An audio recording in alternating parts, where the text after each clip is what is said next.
আসসালামু আলাইকুম। সবাইকে আবারও স্বাগতম জানাচ্ছি আমার নতুন আরেকটি ভিডিওতে। আজকে আমি রান্না করেছিলাম বিফ বিরিয়ানি আমার হাসব্যান্ডের বার্থডে উপলক্ষে। আর আমি কিভাবে সবসময় বিরিয়ানি রান্না করি সেভাবেই আজকে আপনাদের দেখাবো। সাথে থাকবে টিপস অ্যান্ড ট্রিক্স।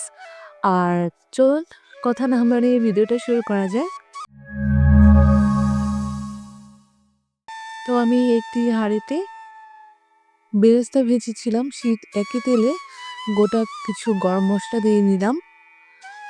এগুলো একটু নেড়ে চেড়ে নিচ্ছি।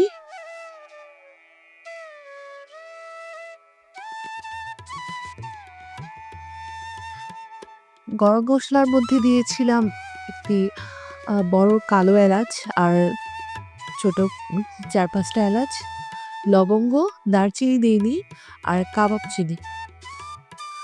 আচ্ছা, ওগুলো একটু নেড়ে চেড়ে নেওয়ার পর এতে দিয়ে দিয়েছি কেটে রাখা পেঁয়াজ।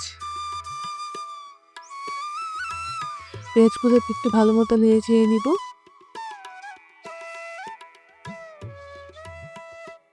এরপর দিয়ে দিচ্ছি লবণ।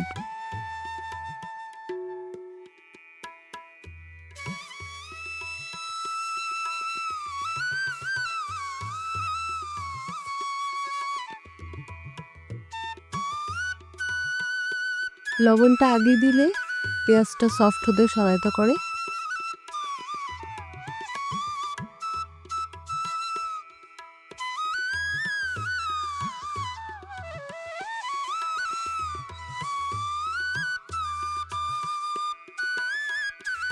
এরপর দিয়ে দিচ্ছি আদা রসুন পেস্ট।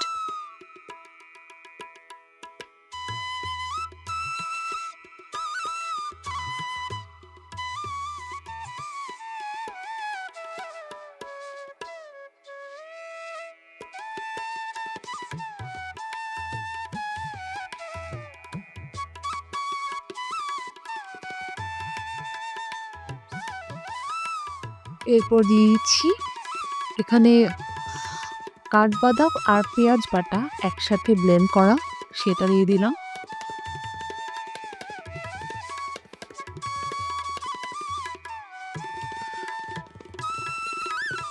কাঠবাদামটা দেওয়ার জন্য অবশ্যই ফ্রাই করবেন, এতে বিয়ার টেস্টটা অনেক ভালো আসে।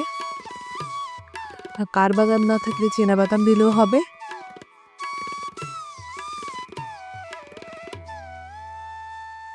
একটু পানি দিয়ে দিয়েছি যাতে মশলাটা পুড়ে না যায়, যেহেতু কাঠবাদাম এটা পুড়ে যেতে পারে। এরপর দিয়ে দিচ্ছি রাঁধুনি বিরিয়ানি মশলা।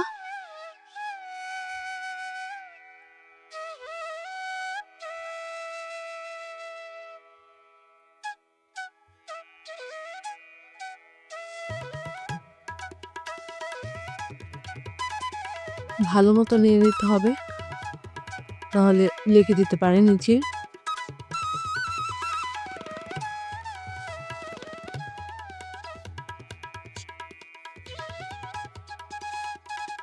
এরপর দিয়ে দিচ্ছি টক দই।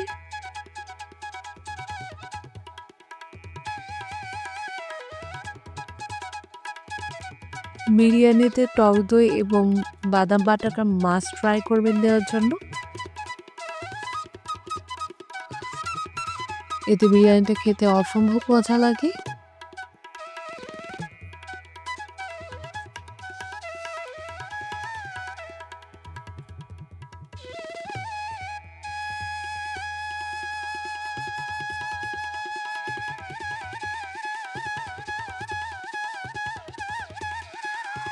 অল্প একটু পানি দিয়ে দিলাম মশলাটা ভালো মতো কষানোর জন্য।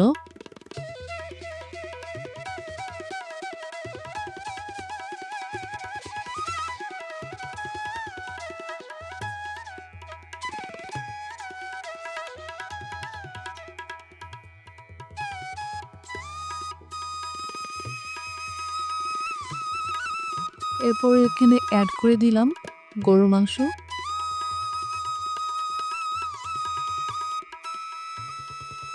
আজকে আমি বিফ বিরিয়ানি করছি, একই প্রসেসিংয়ে চিকেন, মাটন করা যাবে। প্রসেসটা সেমই থাকবে।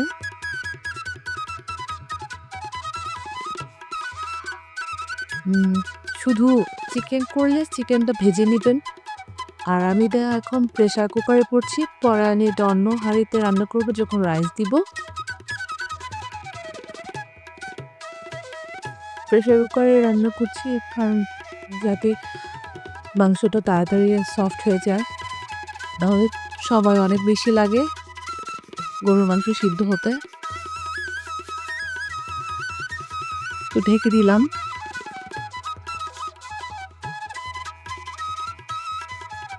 10 মিনিট পর আবারও একটু ঢাকনাটা খুলে নিলাম।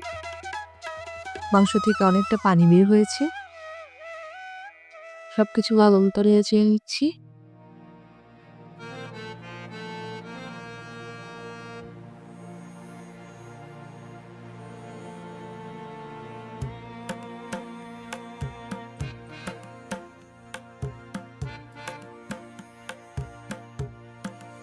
আবারও ঢেকে দিচ্ছি।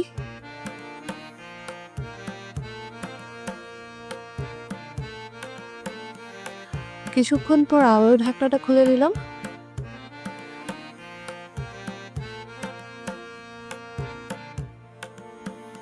একটু পর ঢাকনা খুলে নেড়ে দিতে হবে, নাহলে লেগে যেতে পারে, যেহেতু এটার মধ্যে টমেটো এবং বাদাম আছে।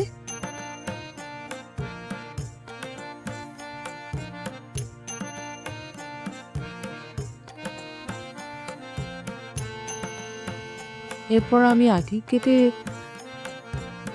ভেজে রেখেছিলাম আলু, তো জর্দার রং দিয়ে সেটা দিয়ে দিলাম। এখন আলুটাকে একটু মাংসের সাথে কষিয়ে দিব। আপনাদের কাদের বিরিয়ানির আলু খেতে ভালো লাগে অবশ্যই কমেন্ট করে জানাবেন। আর আপনারা কে কোথায় থেকে ভিডিওটা দেখছেন সেটা অবশ্যই জানাবেন কমেন্টে। আর একটা কথা, আপনারা অনেকে আমার ভিডিও দেখেন কিন্তু সাবস্ক্রাইব করেন না, প্লিজ সাবস্ক্রাইব করবেন আর পাশে থাকা বেল আইকনটি প্রেস করে রাখবেন। তাহলে আমি যে ভিডিওগুলো আপলোড করি সেগুলো আপনি সবার প্রথমে দেখতে পারবেন। আর আমার ভিডিওতে কোনো ভুল ত্রুটি থাকলে সেটাও অবশ্যই জানাবেন। আচ্ছা, এই পর্যায়ে দিয়ে দিলাম অনেকগুলো কাঁচামরিচ, আস্ত কাঁচামরিচ। আর এখন দিচ্ছি যেটা হচ্ছে বেরেস্তা, চিনি আর 2 পিচ মতো লেবু রস চিপড়ে এগুলো একসাথে একটু হাত দিয়ে মিক্স করে নিয়েছি। এরপর এগুলো দিয়ে দিলাম। এই জিনিসটা দেওয়ার অবশ্যই ট্রাই করবেন, এতে বিরিয়ানিটা অনেক মজা লাগে খেতে।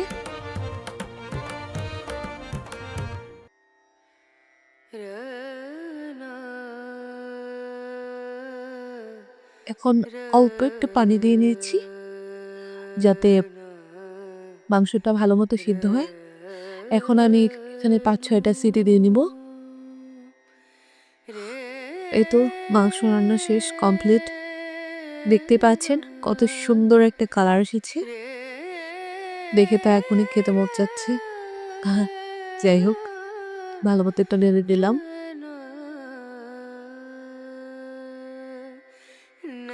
এখন আলুগুলো উঠিয়ে রাখছি, আর আলুগুলো এখন রাইসের সাথে দিলে এগুলো আরো গলে যাবে, তাই আলুগুলো উঠে নিচ্ছি। আর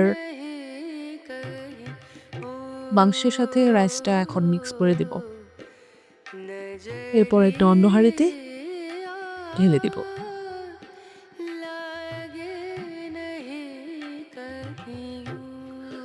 রাইসটা ঝরঝরা জন্য আপনারা আগে ধুয়ে একটা স্ট্রেনারের সাহায্যে এগুলো ঝরিয়ে রাখবেন, দেখবেন রাইসটা এত ঝরঝরা হবে খেতে।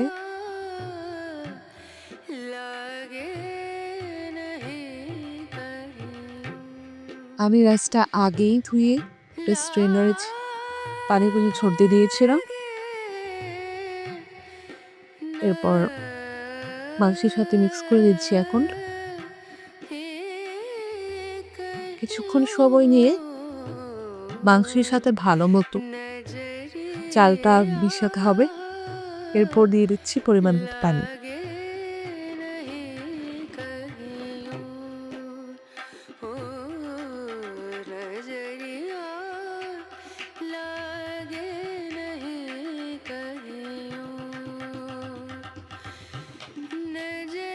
এরপর যে হাঁড়িতে রান্না করবো সেই হাঁড়িতেই দিয়ে দিয়েছিলাম।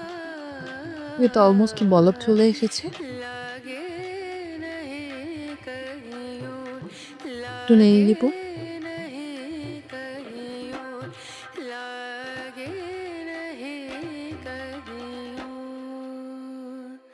এরপর ঢাকনা দিয়ে আবারও কিছুক্ষণ ওয়েট করব।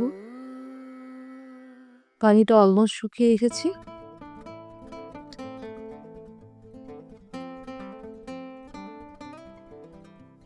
এখন তুলে রাখা আলুগুলো দিয়ে দিলাম।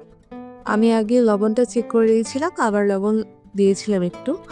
আর এখন আমি দমে দিয়ে দিব। এই তো আজকের ভিডিওর ফাইনাল লুক। সবাই অবশ্যই কমেন্ট করে জানাবেন আপনাদের ভিডিওটা আজকে কেমন লেগেছে। আর এভাবে অবশ্যই ট্রাই করবেন। আমার বাসার সবাই অনেক প্রশংসা করেছে। আ মানে বিরিয়ানিটা এত মজা হয়েছিল, আপনারা অবশ্যই ট্রাই করে আমাকে জানাবেন। তো আজকের মতো এখানে বিদায় নিচ্ছি। সবাই ভালো থাকবেন, সুস্থ থাকবেন। আল্লাহ হাফিজ। লাইক, শেয়ার অ্যান্ড সাবস্ক্রাইব করে পাশে থাকা বেল আইকনটি প্রেস করে রাখবেন এবং আপনার মূল্যবান মতামতগুলো আমাদের কমেন্ট করে জানাবেন।